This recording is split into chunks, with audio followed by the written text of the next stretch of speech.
ये मसला ये आया है कि अगर कोई बंदा फ़र्ज़ नमाज की अलग से पढ़ रहा था या इमाम साहब हैं वो नमाज़ पढ़ा रहे हैं और उसने फ़र्ज़ नमाज की तीसरी और चौथी रकत में सूरत फ़ातिहा ही पढ़नी थी, तो सूरत फ़ातिहा के बाद भी उसने कोई सूरत पढ़ दी,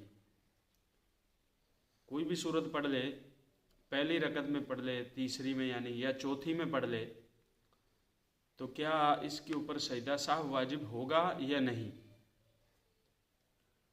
तो मसला ये है कि यहाँ पर इसके ऊपर सजदा साहव वाजिब नहीं होगा। हाँ जी, सजदा साहव वाजिब नहीं होगा अगर तीसरी और चौथी रकत में सूरत फ़ातिहा के बाद अगर कोई सूरत साथ में पढ़ दी तो सजदा साहव वाजिब नहीं होता और नमाज सजदे के बगैर बिल्कुल ठीक होगी, दुरुस्त होगी। और सजदा साहव करने का तरीका ये है कि अगर मिसाल ले ले 4 रकतों वाली नमाज है और इसके ऊपर सजदा साहव वाजिब हुआ है इस तरीके से कि इसने 2 रकतों के बाद जो तशहुद में बैठना था, अत्तहियातु लिल्लाहि वस्सलावातु पढ़ना था, वो नहीं पढ़ा।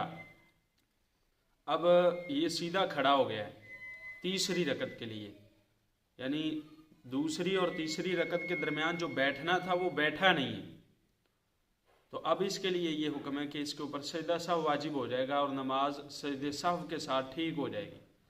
तो सजदा साहव का तरीका ये है कि जब चौथी रकत के पढ़ ले और तशहुद में बैठ जाए, चौथी रकत की तशहुद में जब बैठेगा तो चौथी रकत की तशहुद पढ़ के अत्तहियातु लिल्लाहि वस्सलावातु वत्तय्यिबातु वस्सलामु अलैका अय्युहन नबिय्यु व रहमतुल्लाहि व बरकातुहू अस्सलामु अलैना व अला इबादिल्लाहिस सालिहीन अशहदु अल्ला इलाहा इल्लल्लाह व अशहदु अन्ना मुहम्मदन अब्दुहु व रसूलुहु पढ़ने के बाद दाएं तरफ सलाम फेरेगा, दाएं तरफ सलाम फेर के फिर 2 सजदे करें और 2 सजदों के बाद फिर बैठ के दोबारा से अत्तहियातु लिल्लाहि वस्सलावातु पढ़ते हुए एंड तक जाए और सलाम फेर दे, नमाज इसकी बिल्कुल ठीक हो जाएगी।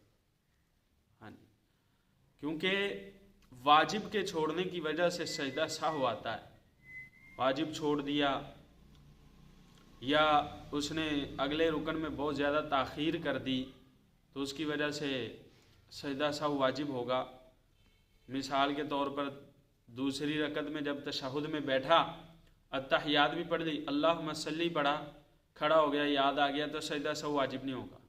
अल्लाहुम्मा सल्ली अला मुहम्मद जब ये एक जुमला पूरा होगा तो उसके बाद इसके ऊपर क्या नाम है इसका सजदा साहव वाजिब होगा। और इसी तरह अगर एक बंदे ने मिसाल ले लें तीसरी रकत में बैठ गया है, उसने पहले याद नहीं था, तीसरी रकत में बैठते उसने अत्तहियात शुरू की, अत्तहियात पढ़ा और उसको याद आ गया और खड़ा हो गया तो उसके ऊपर भी सजदा साहव वाजिब नहीं होगा।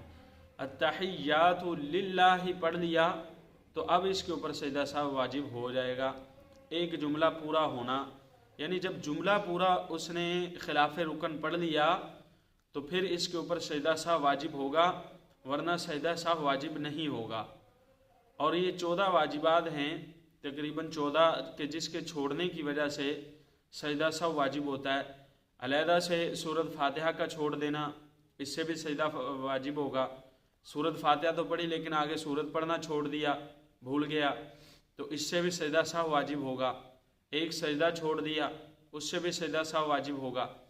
तो ये सजदा साहव वाजिब होने की कुछ सूरतें हैं। इंशाल्लाह उम्मीद करता हूँ कि आप हज़रात को ये बातें समझ में आई होंगी और आगे चल के इंशाल्लाह मैं आप हज़रात के सामने सारी सूरतें रखूँगा कि कहाँ कहाँ सजदा साहव वाजिब होता है और कहाँ कहाँ वाजिब नहीं होता। उम्मीद करता हूँ बात समझ में आ गई।